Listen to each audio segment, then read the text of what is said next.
The air outside bit at my cheeks as I pulled the collar of my coat tighter around my neck. Cleveland winters always had a way of crawling under your skin, finding the smallest gaps in your clothing, reminding you how unforgiving they could be. When I stepped onto my parents' porch that evening, the wind died down just long enough for me to hear the faint crackle of the fireplace inside. For most people, that sound meant warmth, togetherness, security. For me, it stirred something else entirely. I pressed my hand against the old wooden door, hesitating a moment before walking in. The smell of roast beef mixed with the smoke of burning oak filled the hallway. It was the kind of smell that might have comforted me once.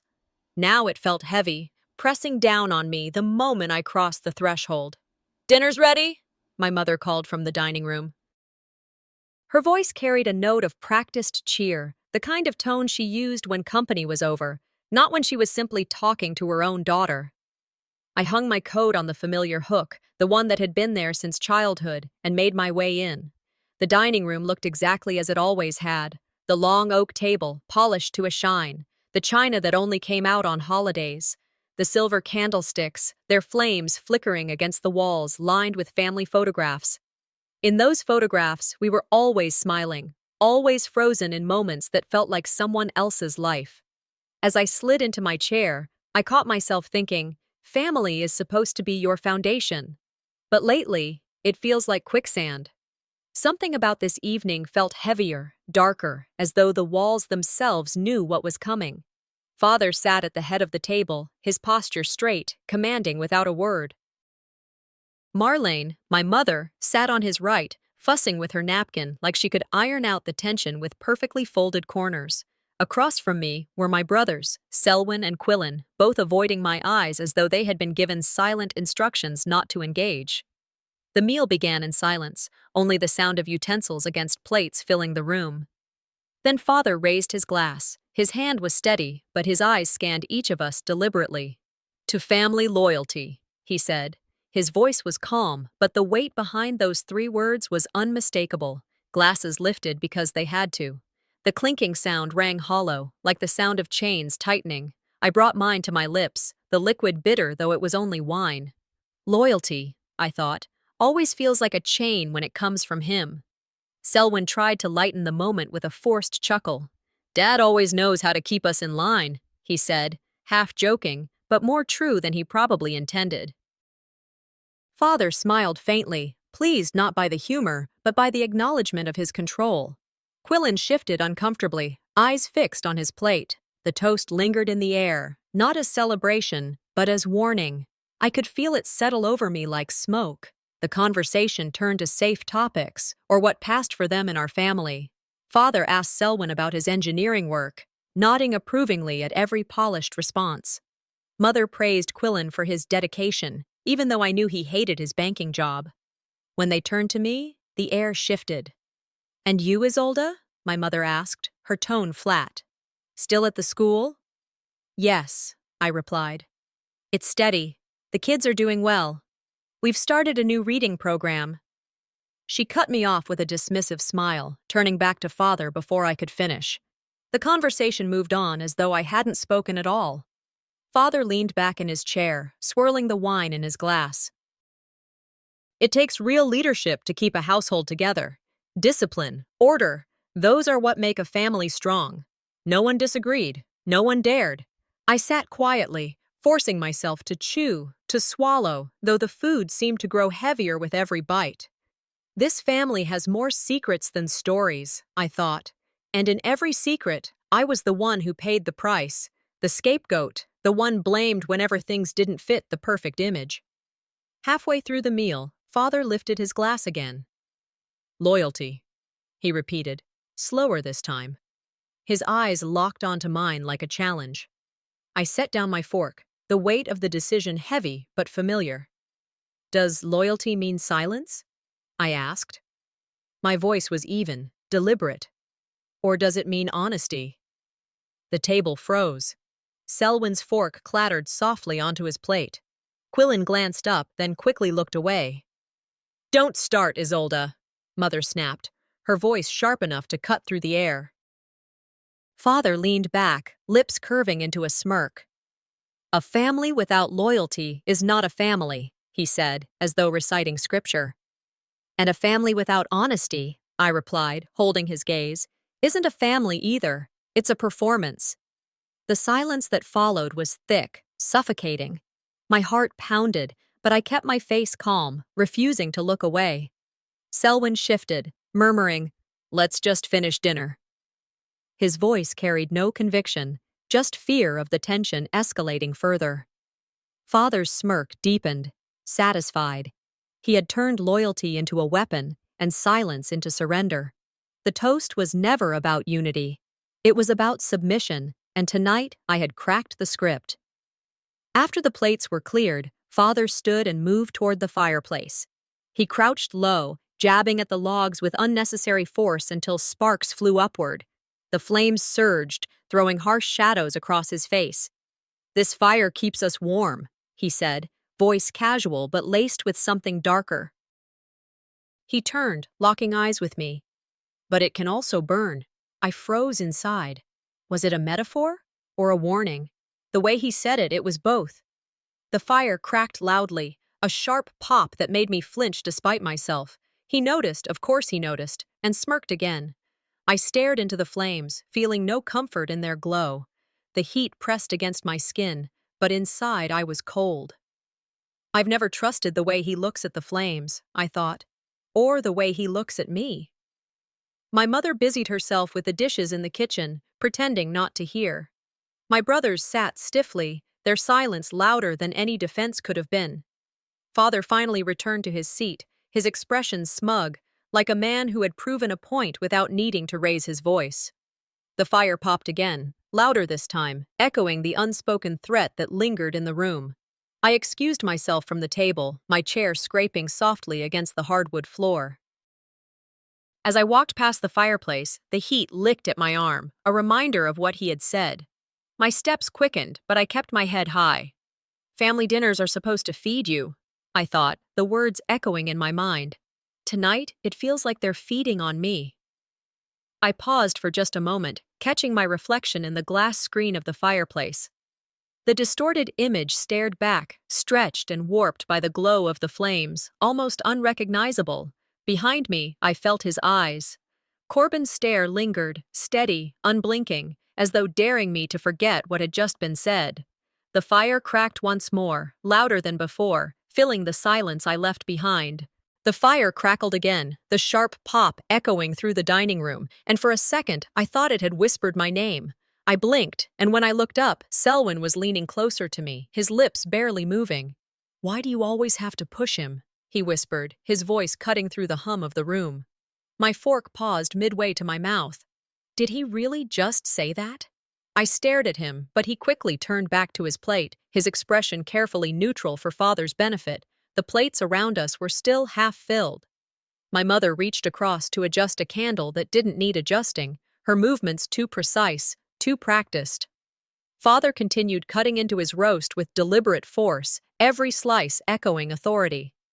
Quillen sat to my left, shifting in his seat, his shoulders tight. Words in this family were never just words, they were signals.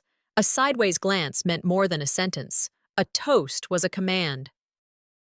A whisper like Selwyn's was both an accusation and a warning. I realized then that tonight wasn't just another meal. It was theater, and I was the one being measured for punishment. Small talk resumed like nothing had happened, but in our house, small talk was never small. Father asked Quillen about his banking job, his tone dripping with approval as Quillen rattled off something about numbers and productivity. Mother smiled, proud, her eyes shining as though she was being complimented personally. Then she leaned back in her chair, her voice lifting louder than necessary. "We are such a close family," she declared. The words hung in the air. She said it as though she were auditioning for strangers, as though invisible guests sat around us taking notes. She smiled wide, her voice reaching for something to cling to. If love needs advertising, I thought, then it probably doesn't exist. Father nodded, satisfied with her performance. "That's right. People envy what we have." I almost laughed, but I caught myself. Selwyn kept his eyes down, chewing slowly. Quillen gave a small nod, but his face betrayed nothing. We all played our parts, but the audience, if there had been one, would have seen through us. The mask was slipping, and I could feel it cracking at the edges. Then came Selwyn again.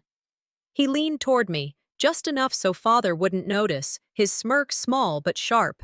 "Why do you always make Dad angry?" he asked, his words soft but loud enough for me to hear. It wasn't a question, it was a verdict.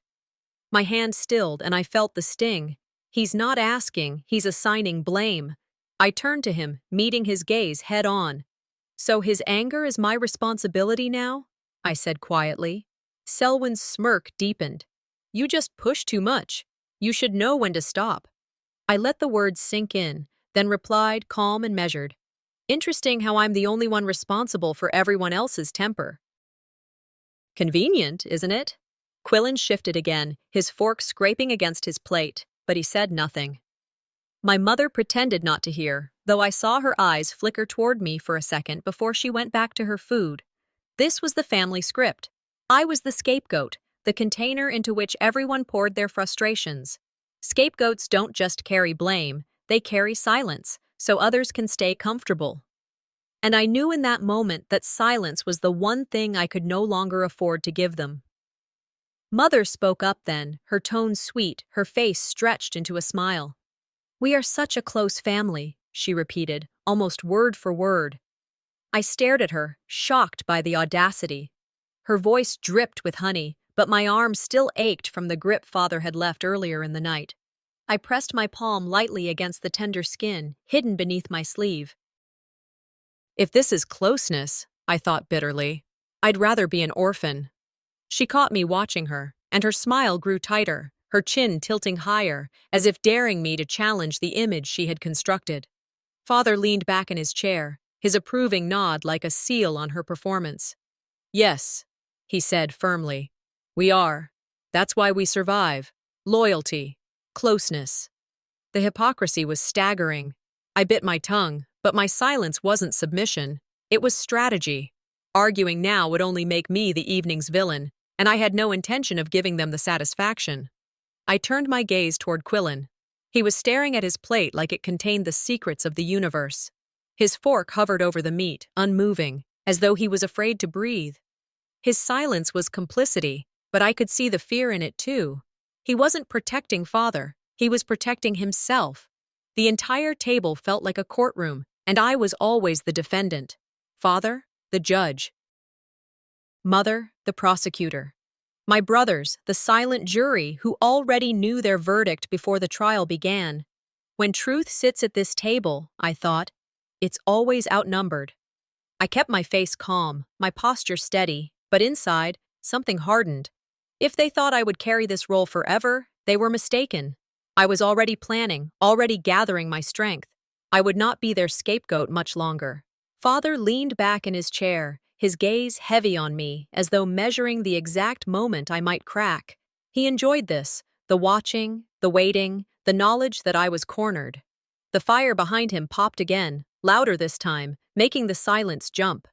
My mother lifted her glass with a smile that didn't reach her eyes. "To family," she said, her tone light, rehearsed, as though she could erase everything that had just happened. I stared at the glass in front of me, my hand hovering above it. For a moment, I couldn't move. Family isn't supposed to feel like a trap, I thought. My fingers trembled, not from fear, but from the weight of truth pressing against my chest. I forced my hand to close around the stem, the glass cool against my skin. As I lifted it slowly, my eyes flicked toward the flames, and a memory surged up. Another fire, one from years ago. A fire that had burned me in ways no one at this table could ever admit. I lifted the glass reluctantly, my fingers trembling as the stem pressed against my palm. The fire behind my father crackled louder than before, pulling me backward in time with a force I couldn't resist.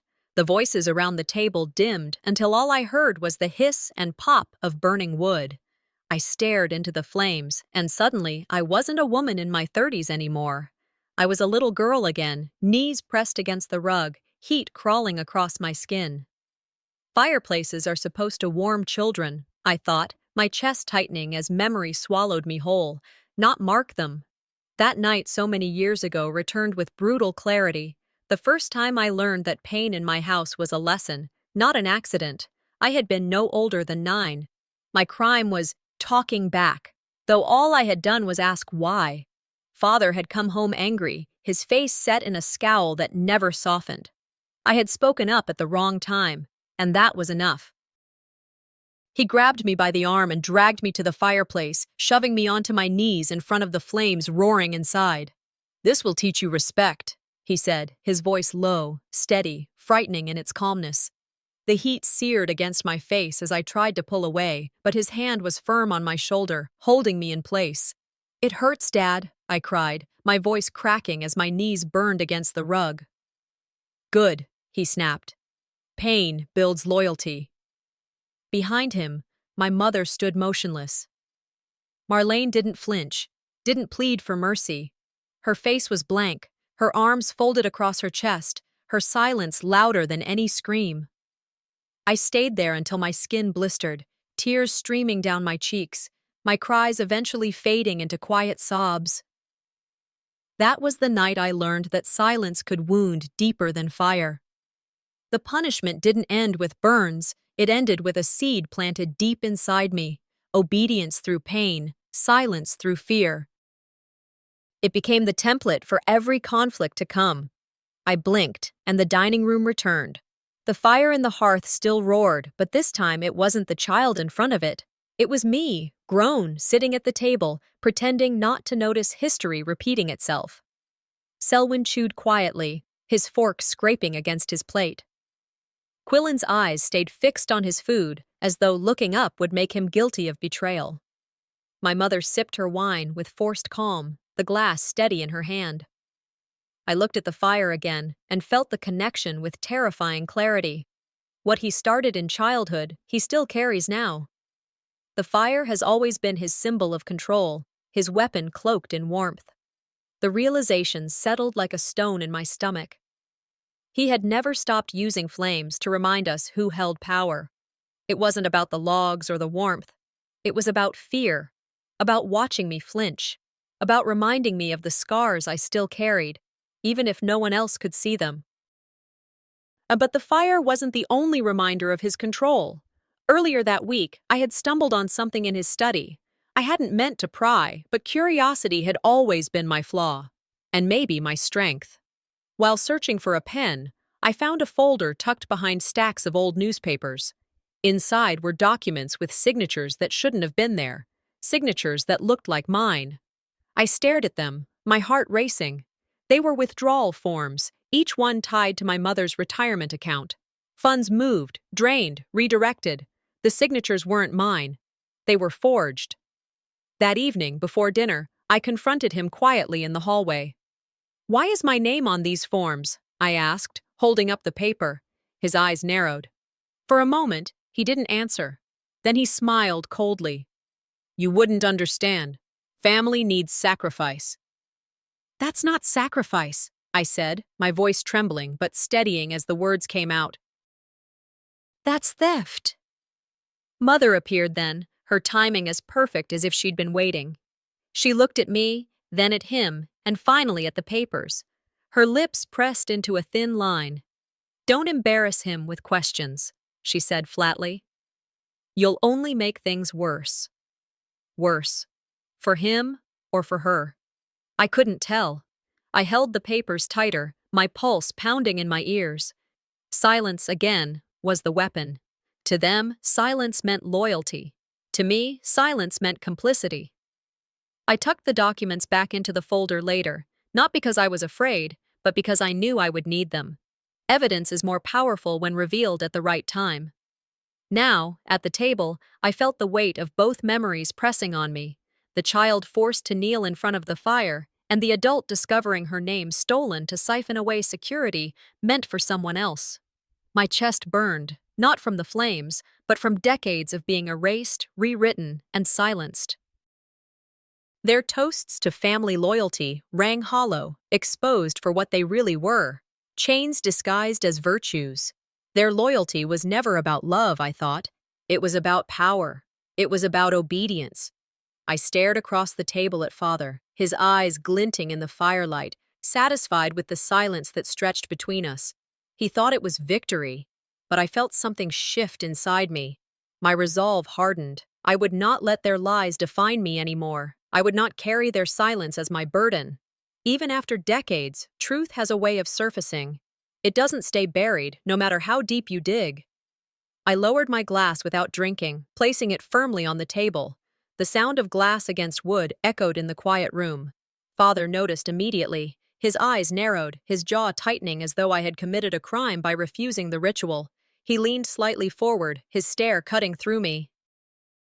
He thinks I'm still that child at the fireplace, I thought, keeping my face calm, my gaze unwavering.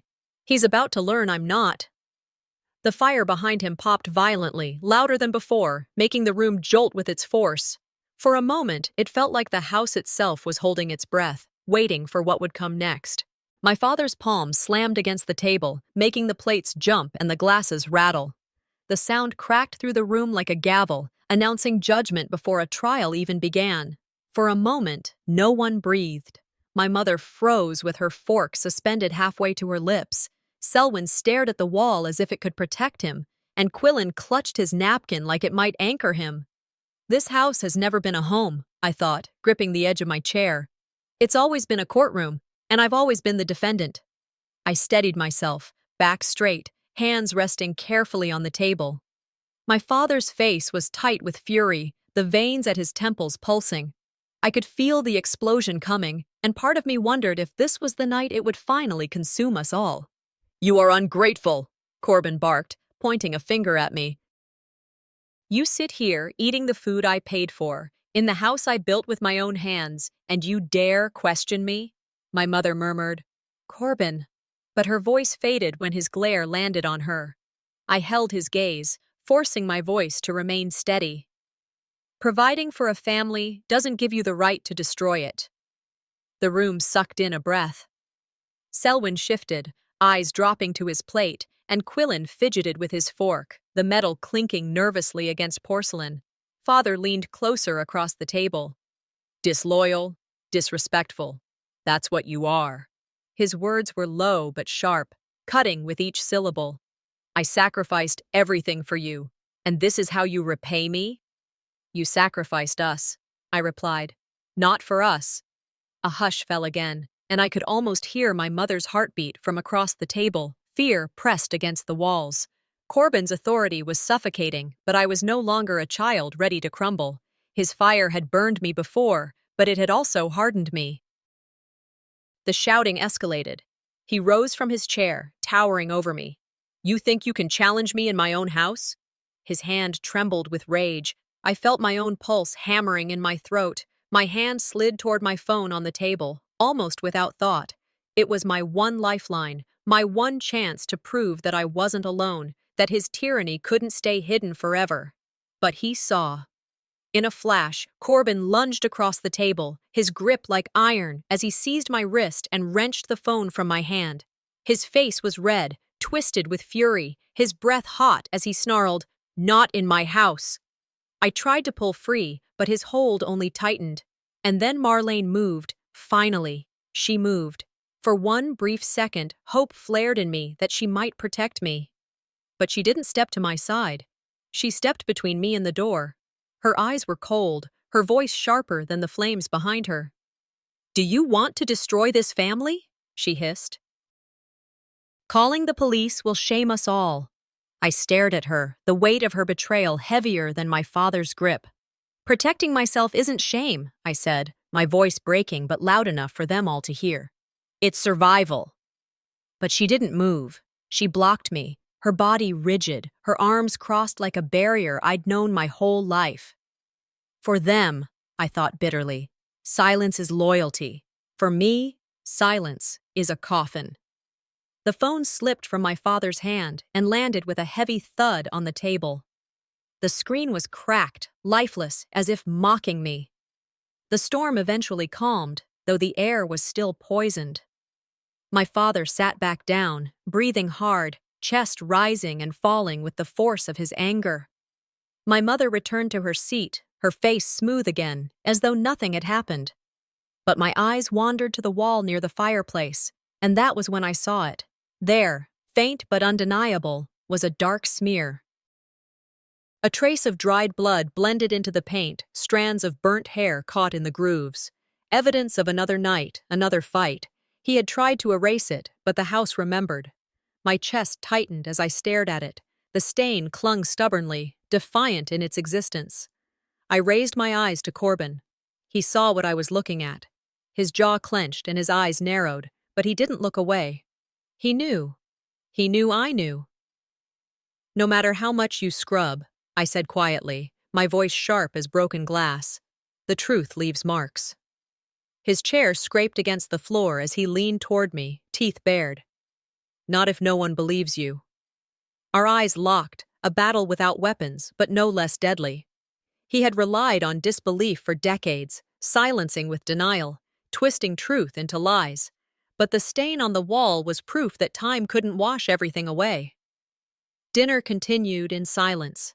No one dared to speak. The only sound was the fire's crackling, filling the void where conversation should have been.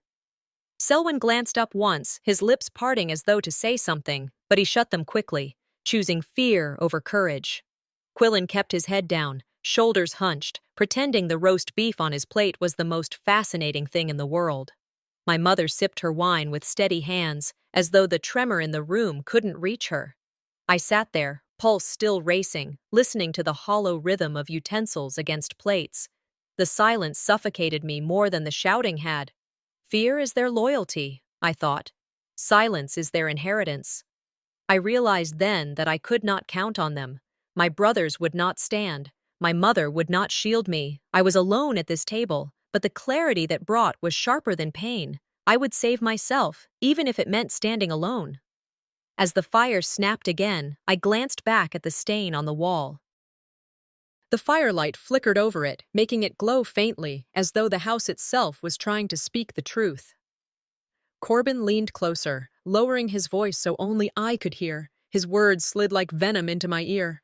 "One call," he whispered, "and you'll regret it for life." My hands trembled, but not from fear. It was certainty now, thrumming through me.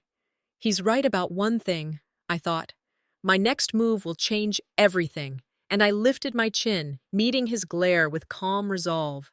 His whisper still rang in my ear, venom disguised as control. "One call, and you'll regret it for life." The house seemed to exhale with him, the walls groaning, the fire spitting sparks as though it anticipated what was coming. My skin prickled under the weight of silence. I gripped the edge of the chair so hard my knuckles ached, trying to ground myself. When words no longer control you, I thought, they turn into hands. I could feel it, the shift in the air, the way his jaw flexed, the sudden twitch of his shoulders. My body braced before my mind even had time to register.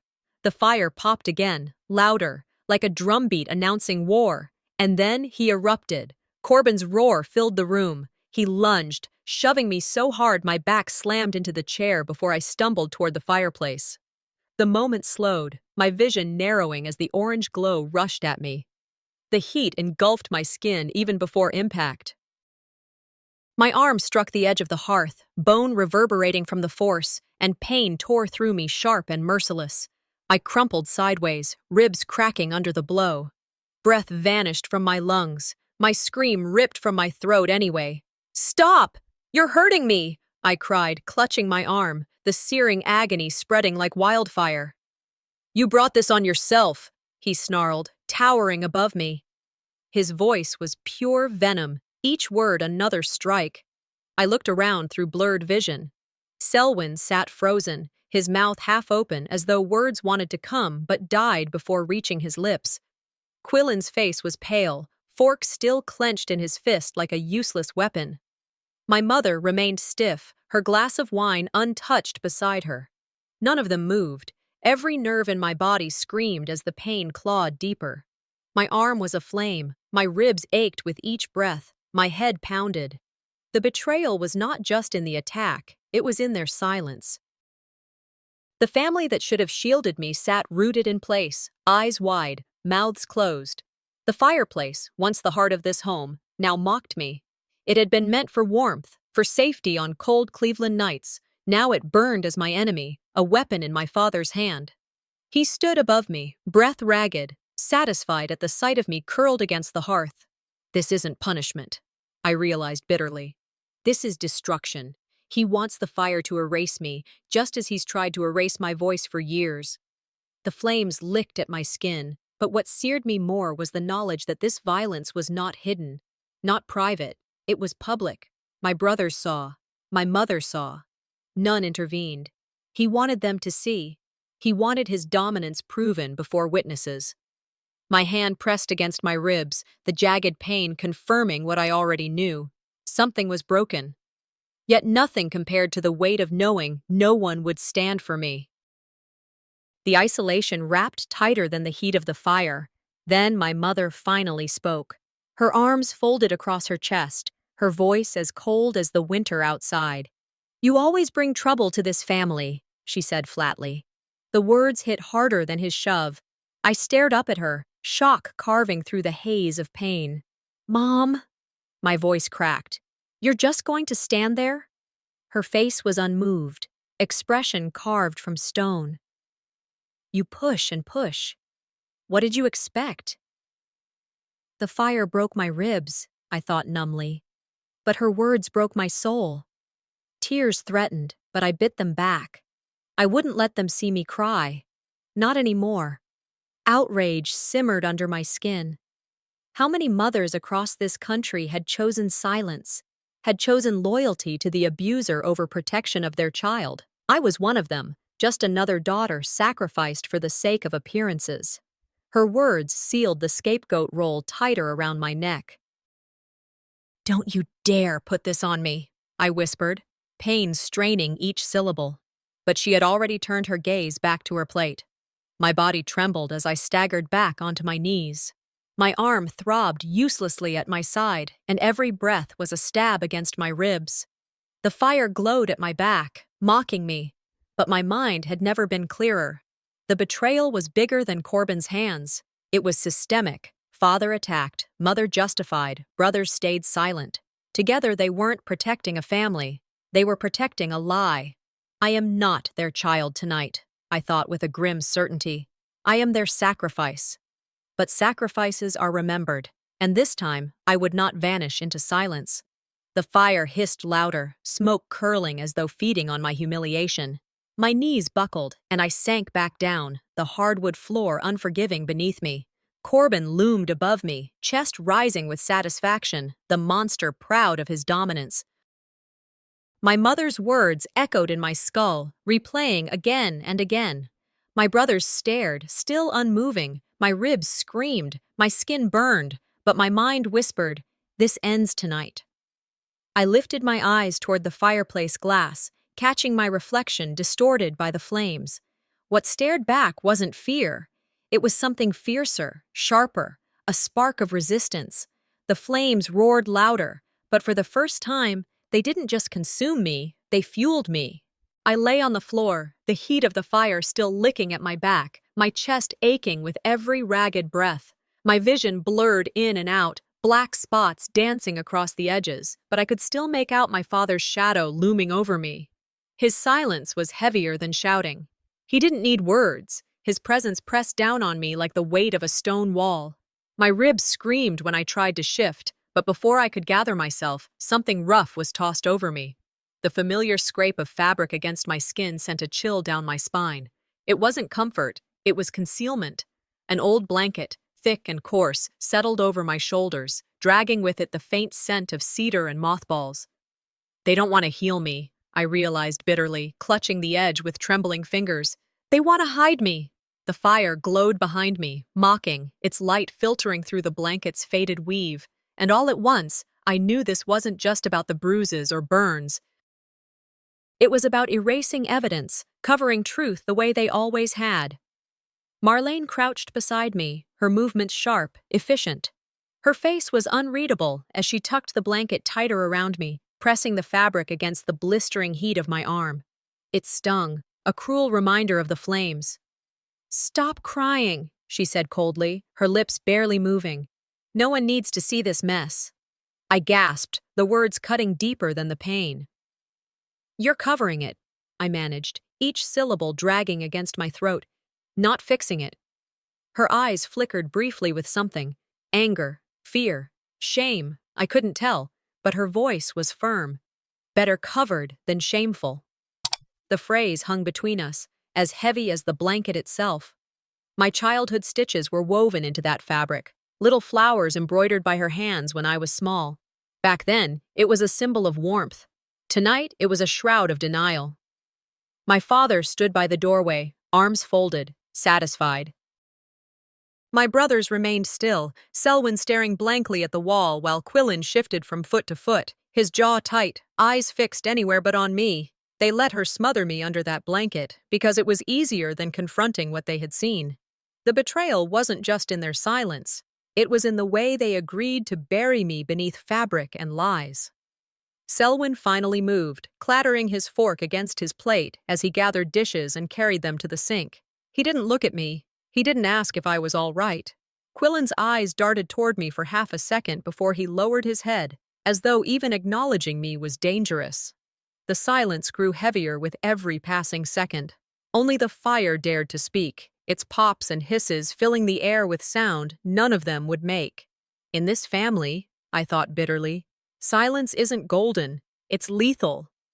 The dining room felt like a stage, every player in their role. Father, the tyrant, cast in shadow and control. Mother, the accomplice, arms folded, voice sharp with justification. My brothers, the silent jurors, too frightened to intervene. And me, the defendant, smothered under cloth and expectation. The house itself seemed complicit, the walls closing in, the pictures on the wall showing smiling faces that never matched reality. Each photo was another lie in a long line of them. Their silence wasn't ignorance, it was agreement. But even in the crushing weight of their complicity, something flickered. A memory, quiet but steady, surfaced against the tide of pain. It was a summer afternoon months ago, out by the mailbox. Thessaly, our neighbor, had stopped me while watering her garden. Her hands were rough from work, her eyes steady. She had leaned closer, her voice low but certain. "If you ever need help," she said, her tone leaving no room for doubt, "come to me." At the time, I had brushed it off with a polite nod, burying the words the way I buried everything else.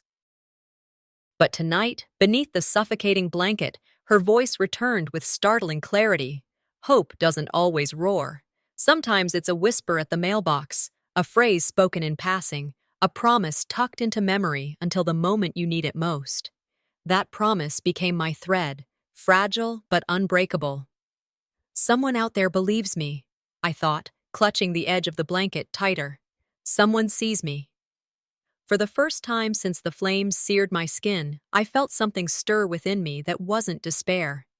I lay there, wrapped in the blanket, my body broken but my spirit flickering awake. Every movement ached, but the pain sharpened me instead of dulling me. If they can use this blanket to hide me, I thought grimly, then I can use the truth to expose them. The irony wasn't lost on me. They thought this fabric would smother me, that silence would erase me. But the very act of covering my wounds had become evidence, a physical reminder of the lie they clung to.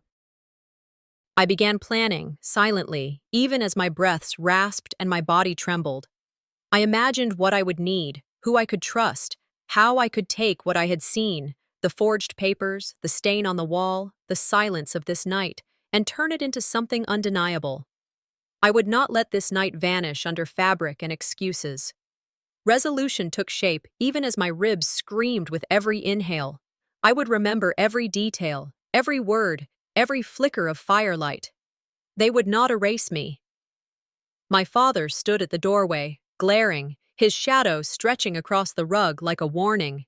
His eyes dared me to speak, dared me to step out of line one more time. My mother crossed her arms, a grim look of satisfaction on her face, as though she believed the blanket had done its job. I gripped the edge of the fabric, my burn stinging beneath it, and held on, not as a victim, but as a witness. They think this blanket will silence me, I thought, heat surging in my chest. They don't know it's already unraveling. And with that thought, I closed my eyes, steadying my breath. Beneath the pain, beneath the betrayal, a spark of resistance burned quietly, waiting for its moment. I lay on the rug where they had left me, wrapped in that blanket of lies, its weight pressing down against the burns on my skin. The fire hissed in the background, indifferent to what had just happened. My ribs ached each time I drew in air, and the silence of the house was as suffocating as the blanket itself. Then it came, the vibration in my pocket, faint but insistent. I froze, half hoping it was nothing, half dreading what it could mean. The screen lit up against the darkness of the room. My hand shook as I pulled the phone out, feeling the sting of fabric against raw skin. Even silence doesn't stay silent for long, I thought, heart pounding. The vibration felt like an omen, as if the house itself had invited the message in. The glow of the screen showed his name, Corbin. My stomach knotted. He was in the same house, only steps away, yet he chose this. A message, a strike from the shadows. I opened it with trembling fingers. The image hit first. The fireplace, flames rising higher than they had all evening. He must have taken it minutes ago, while I was still reeling on the floor. Below it, the caption, "Families who betray end up back in the fire." My chest tightened, terror coursing through me. My father didn't just want to hurt me. He wanted me to know it could happen again. He wanted the fire itself to speak for him, to remind me that control wasn't just in his hands but everywhere around me. I whispered aloud before I could stop myself. He's threatening me from 2 steps away.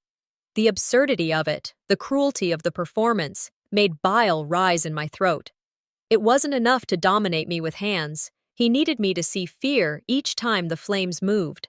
He used the fire as a leash, its image chained to his words. My instinct screamed to protect myself, and with shaking hands, I pressed the buttons to screenshot the message. Evidence.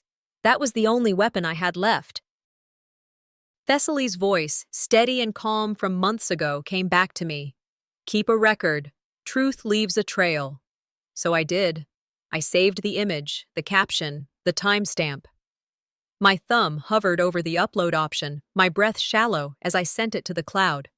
For a moment, a flicker of relief passed through me. At least if he smashed the phone, it would not erase the proof, but fear loomed larger. The house was too still, and the silence of my brothers at the table echoed like complicity. Every second I clutched that phone, I knew I was playing a dangerous game. Evidence is my only weapon, I told myself. And he knows it. The door slammed open, making the walls tremble. Corbin stormed back into the room, eyes sharp, his face twisted with rage. His gaze landed instantly on the glow of my phone. "What do you think you're doing?" he barked, voice low but vibrating with fury. Before I could react, he lunged forward and ripped the device from my hands. My burned arm jerked in protest, pain flaring, but his grip was relentless. He raised the phone high and with a forceful swing, smashed it against the hardwood floor. The screen shattered, scattering glass like shards of ice across the room. He stood over the wreckage, chest heaving. "You think anyone will believe your little stories?" His words dripped venom, as though truth itself could be dismissed with one sneer. I forced myself upright, each rib protesting, and met his glare. "The truth doesn't die with a broken screen," I said hoarsely. His eyes narrowed, but I held on to my secret. "I uploaded the evidence. He doesn't know it yet." The destroyed phone was meant to erase me, but instead, it became a symbol. He had shattered glass, not truth. The room grew still again, but it wasn't peace. The fire hissed louder, the only sound daring to exist. My brothers remained statues, eyes fixed anywhere but on me. Selwyn picked at a crack in the table. Quillen stared at his lap, his face pale and rigid. Their silence pressed down harder than Corbin's threats. His power thrives in their silence, I thought bitterly. But my strength will grow in what he can't see, my proof. The betrayal doubled with every second of quiet. They had seen him shove me, burn me, break me, and now they had seen him smash the only lifeline I had. Yet not one of them spoke. My heart pounded, but alongside the ache grew something new. Resolve. I would not be erased this time. The fire could pop and hiss, The walls could shake with his threats. My body could carry burns and cracks. But the truth was alive elsewhere now, safe, untouchable. Corbin bent down, scooping up the broken phone, and tossed it onto the table with a sneer. "Try calling for help now," he said. The shards glittered under the firelight, tiny mirrors reflecting the flames. My breath caught, not in fear, but in determination. He broke the phone, not the truth, I reminded myself, fingers curling into fists beneath the blanket. The truth is waiting for the right moment to speak. I clenched tighter, feeling the sting in my palm, already imagining the day his own words, his own threats, would echo not just in this house, but in front of everyone. And for the first time that night, even under the suffocating weight of his shadow, I smiled faintly. The fire was no longer only his weapon. One day soon, it would be mine. I stared at the shattered phone lying on the table, my chest tight, heart still hammering. The glass glimmered in the firelight, pieces catching the glow like cruel reminders of what had just been destroyed. My father thought the truth was gone with the device, but I knew better. The evidence lived somewhere he couldn't reach. The cloud was my witness, silent but steadfast. The next family dinner came sooner than I expected. The house was too quiet that evening, as though every wall carried the weight of unspoken threats. I sat down at the table, the air thick enough to choke on. Every clink of silverware echoed too loudly. Every shift of movement sharpened my senses. If he thinks silence protects him, I told myself, tonight I will make silence his enemy. This wasn't just another meal. It was the stage for a confrontation I could no longer avoid. Everyone sat stiffly in their assigned roles. Marlene smiled too brightly, her voice carrying false cheer as she passed the breadbasket around. "Isn't it wonderful, all of us together again?" Her tone cracked at the edges, a rehearsed performance more suited for an audience than her own children. Selwyn kept his eyes on his plate, his fork scraping in neat, precise motions. He never once looked at me. Quillen shifted in his chair, his shoulders tight, his gaze locked downward as though the tablecloth held the answers to survival. And then there was Corbin, at the head of the table, radiating power with every controlled movement. He didn't have to say a word. His posture alone dared me to break, to challenge the narrative he had crafted. I looked around at them and felt it deeply. This wasn't a dinner. It was a trial. But tonight, I wasn't the defendant anymore. I was the witness. When the plates were nearly half cleared, I moved. Quietly, deliberately, I reached into my bag and pulled out a small backup device. My hand didn't shake. I tapped the screen, and then I pressed play. Corbin's voice filled the room, snarling from the tiny speaker. "Families who betray end up back in the fire." The sound was louder than I'd expected. Forks slipped from hands and clattered onto plates. Glasses trembled, wine sloshing dangerously near the rim. Even Marlene's mask cracked for a second, her eyes darting toward Corbin before she recomposed herself. I held the device up higher, making sure every syllable carried. "You call that loyalty?" I asked, my voice calm but razor-sharp. "That's terror." Corbin's face reddened instantly, his jaw clenched so tight I thought his teeth might crack. "You twisted my words," he snapped, his voice trembling with fury. "No," I shot back, eyes locked on his. "I just gave them air." Selwyn muttered something under his breath, barely audible. "Dad." His voice cracked before he stopped himself. He didn't finish. Didn't dare. The moment shattered the illusion of perfection that had hung over this family like a veil. The truth rang in that room, undeniable and raw, and for once, it wasn't me against shadows. It was him, his voice, his threat, exposed for what it was. The silence that followed wasn't protective anymore. It was suffocating for him. Marlene broke first. "This is out of context," she said, her voice rising. "You're embarrassing us, twisting private words into something they're not."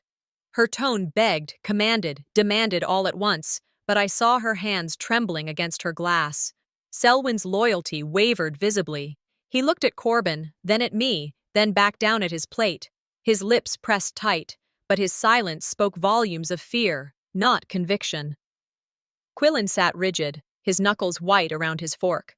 He didn't move, didn't speak, but his silence screamed louder than words. He had seen it all, every strike, every shove, every burn, and now, with proof vibrating through the air, he still chose quiet. His silence is a louder betrayal than Father's words, I thought bitterly. The power dynamic in the room shifted. Corbin could sneer, Marlene could scold, Selwyn could pretend confusion, Quillen could stay mute. But the truth was out. It couldn't be shoved back into silence. I turned to Quillen directly, my voice sharp as broken glass. You saw everything. Are you going to let him erase it? He stared at me, his fork still gripped in his hand, trembling now. His eyes darted toward Corbin and then back at me, but his lips never opened. I leaned forward. Look at me, I said. Look at me, and tell me it didn't happen. But he couldn't. He kept his gaze fixed on the table, his body rigid with fear. His silence confirmed more than his words ever could. That silence pierced deeper than Corbin's rage. It wasn't just that my father had done these things. It was that my brother had seen them and chosen silence, layer upon layer of betrayal pressed down over me. The audience of my life, my so-called family, had played their roles perfectly. My father, the tyrant, my mother, the accomplice, Selwyn, the wavering coward, Quillen, the silent juror, and me, the one who refused to stay silent. The tension boiled until it could no longer hold. Corbin's chair scraped violently against the floor as he rose to his feet. His hand slammed against the table, rattling every plate and glass. "This ends now!" he thundered. I looked at him, unflinching, my voice steady in my own mind. He's right. It does end, but not the way he thinks. The fire behind him popped again, louder than before, echoing his fury. Sparks leapt against the glass screen, illuminating his face in harsh orange. For the first time, I didn't shrink back. I held my ground, my reflection in the fire showing not fear, but defiance. The truth was out, and though the danger was far from over, the balance had shifted. The fire that had once been his weapon was now my witness. "This ends now!" my father thundered at the table, his hand crashing down and rattling every dish. The echoes lingered long after his words, bouncing off the walls like a warning shot. But then came silence. A silence thick enough to press against my skin, heavy enough to drown me. The fire sputtered once more behind him, its hiss filling the vacuum left by voices. No one moved. Not my brothers, not my mother, not me. I tried to breathe, but the ache in my ribs stole the air before it could reach my lungs. My body was screaming at me, each inhale a reminder of fractures beneath my skin. Violence leaves two kinds of scars, I thought. The ones you see and the ones you hide. The damage was already done. And yet, even as I sat in that suffocating quiet, I knew the night wasn't finished with me.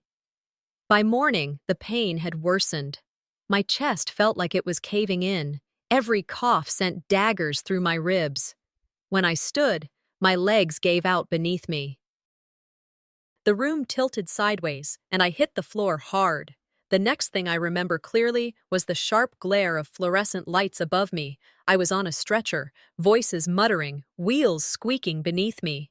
The sterile scent of antiseptic clung to the air. Hospitals are supposed to be places of healing, but tonight it felt like an evidence locker. Nurses cataloged every bruise, every burn.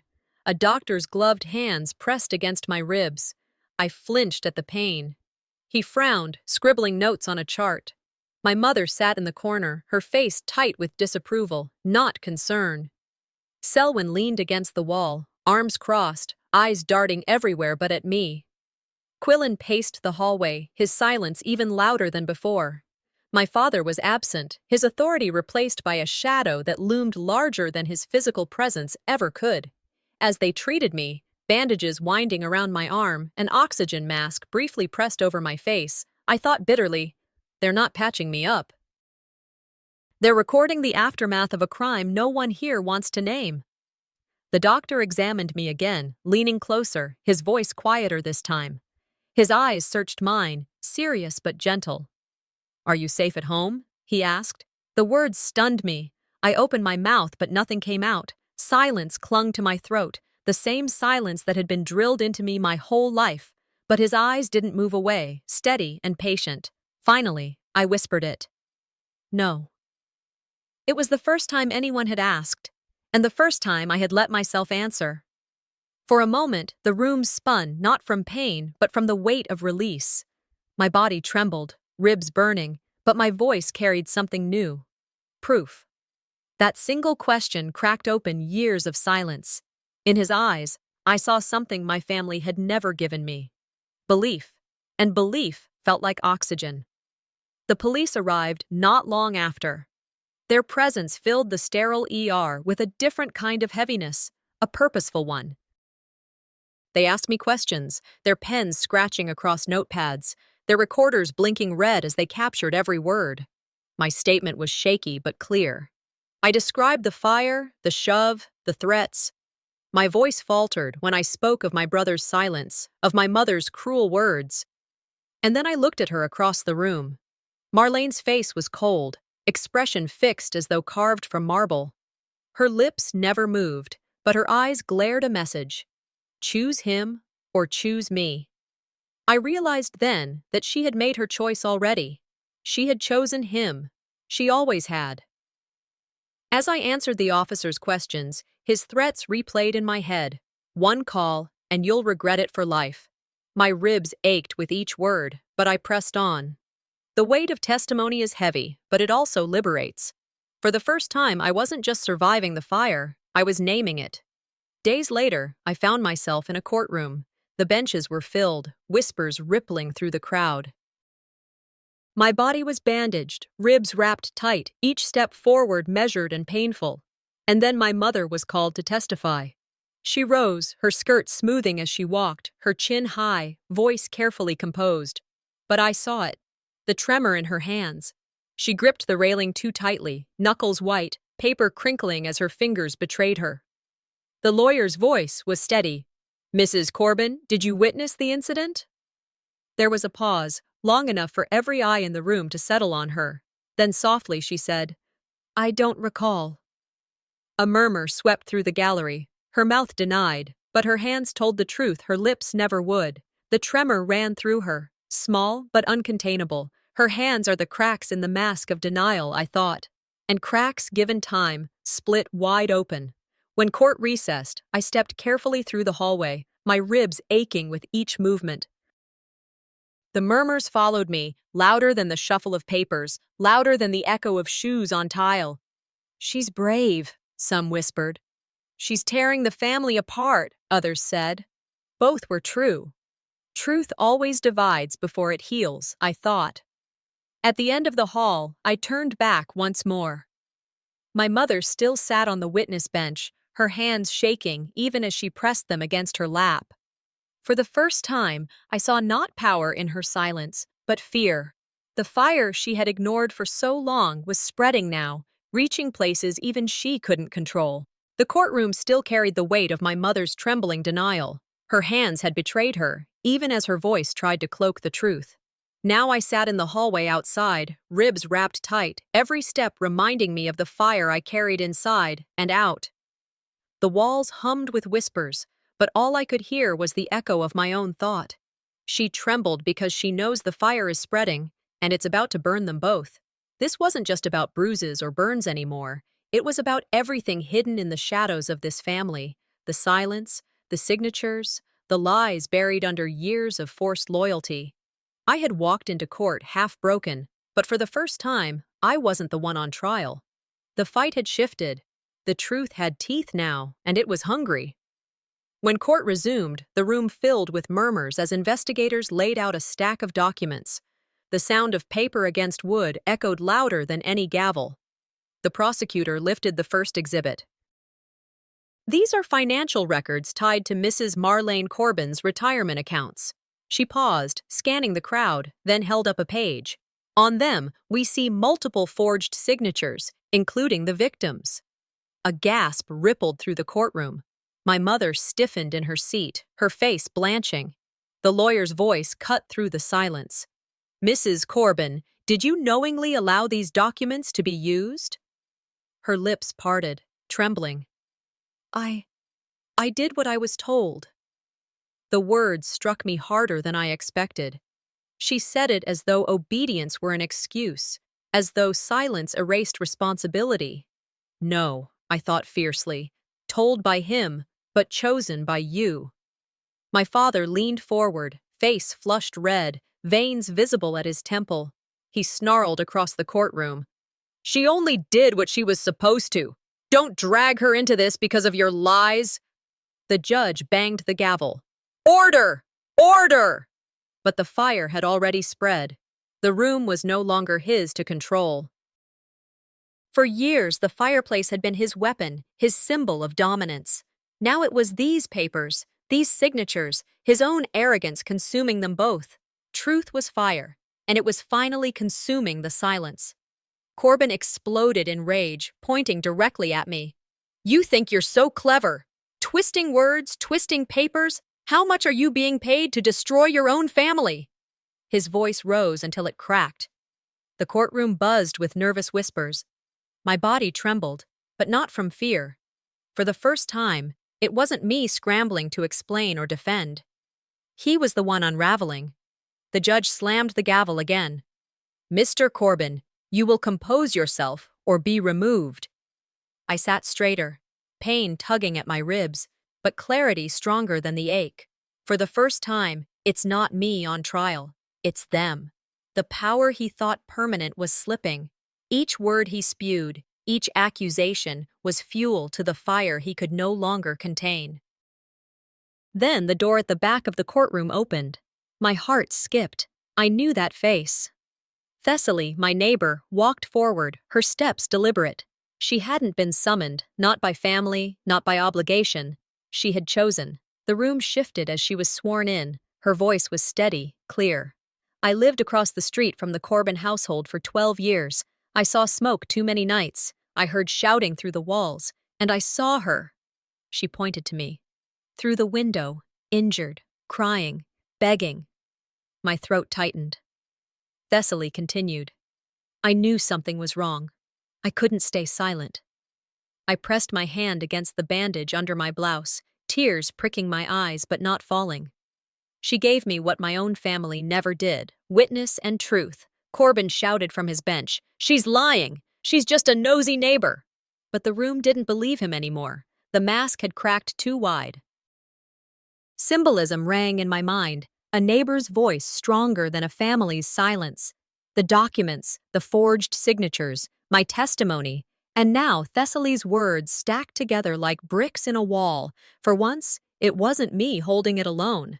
I watched my father's face twist into desperation, his fury faltering as reality pressed down. My mother's denial faltered too, her chin quivering as the papers lay exposed before her. Her silence wasn't strong anymore. It was cowardice, naked and shaking. Inside, I felt strength returning. Not from the bandages, not from the medicine, from the knowledge that I was no longer alone. One voice had joined mine, and that was enough to break the stranglehold of silence. Truth may take years, I thought, but when it arrives, it speaks louder than fire. The judge cleared her throat, the courtroom leaning into every word. The court will recess before the verdict is delivered. We will reconvene tomorrow. The sound of the gavel echoed once more, final and commanding. Corbin turned to me, his eyes venomous, his whisper dripping poison. This isn't over. I sat taller, bruises aching but spirit unflinching. I met his gaze without fear. You're right, I thought silently. It isn't over. But not the way you think. He believed the fire still belonged to him, that control was still his weapon. But I knew better now. Tomorrow, the fire belongs to me. The judge's gavel still echoed in my chest as I stepped out into the hallway, ribs bound tight under the bandages, each breath a reminder of the fire I had walked through to reach this moment. My father's glare still burned behind my eyelids, as though even from across the courtroom he was trying to cage me again with nothing but his eyes. But cages built on fear don't hold once you've learned to see through them. I sat on the cold bench, staring at the polished floor tiles and thought, he believes fear is still my cage. He doesn't realize the cage is already broken. The air tasted different out here, away from the raised voices and the bang of the gavel. For the first time in years, I realized that the fractures inside this family weren't mine to carry. They were theirs, and the cracks were showing for the world to see. In the waiting area, Selwyn paced like a caged animal, rubbing the back of his neck, muttering words too soft for anyone else to hear. His face was pale, beads of sweat at his temple. Quillen sat stiffly in a chair against the wall, staring at the floor as though it held the answers he couldn't give. And Marlene, my mother, kept her eyes away from mine, her lips pressed thin, her fingers wringing the hem of her sleeve until the fabric twisted. It was like watching the roles they had rehearsed all our lives being played out under harsher lights. Father the tyrant, mother the accomplice, brothers the silent jurors. I leaned back, my ribs stabbing with the motion, and whispered to myself, the fire didn't just burn me, it burned the illusion of family itself. The thought settled in my bones. Families that protect abusers aren't families at all. They're prisons disguised as homes. And I was done serving a sentence I never deserved. When we were called back into the courtroom, the weight in the air thickened. My father sat with his jaw tight, ready to spit venom the moment he was given the chance. My mother tried to compose herself, smoothing her blouse, but her eyes darted nervously from one corner of the room to the other. Then, unexpectedly, Selwyn stood up. My heart stilled. The judge raised a brow. Mr. Corbin, do you have something to say? Selwyn's voice cracked at first, but he steadied himself. I can't cover for them anymore. Gasps rippled through the courtroom. Even Quillen lifted his head. The judge leaned forward. Do you confirm the testimony of your sister? Selwyn's chest rose and fell, as though each breath was a decision.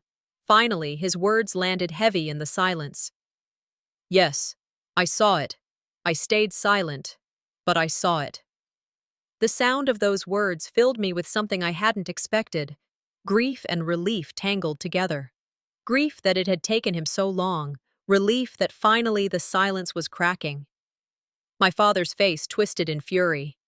My mother's lips parted in shock. The room itself seemed to exhale, the illusion of unity breaking apart under the truth. This betrayal wasn't mine anymore. It was his. Selwyn's betrayal wasn't of me. It was of the abuser who had always counted on his silence. Cracks in the family wall, I thought. And once the wall cracks, the whole structure falls. Marlene broke next. She clutched her hands together, shaking her head as tears welled. You don't understand, she cried out, her voice loud in the stunned courtroom. We had to keep the family together. Her words sliced through me sharper than my father's glares. I turned to her, my voice calm, steadier than it had ever been. A family built on lies isn't together. It's already ashes. Her sobs came harder. For the first time, she wasn't the cold accomplice rehearsing her lines. She was a woman caught between two collapsing worlds, the loyalty to her husband and the truth from her son. The judge looked down at her with quiet scrutiny. The courtroom sat in silence, every eye fixed on the cracks spreading across the Corbin family facade. I felt a twinge of empathy, but it was buried under years of bitterness. Her tears couldn't erase the nights she turned away, the bruises she dismissed, the silence she demanded from me. This was her reckoning, and even sympathy couldn't shield her from it. The fire consumed the illusion, I thought. All that's left now is the truth. By the time the session adjourned again, I realized something profound.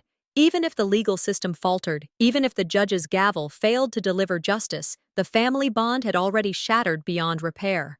I stood with effort, my ribs aching, but my spirit tall. I don't need their apology. I don't need their approval. I need my freedom. That clarity washed over me like cold water. Families like this don't deserve to be clung to.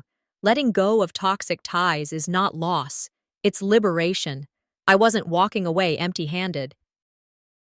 I was walking away with myself intact, and that was worth more than any forced idea of family ever could be.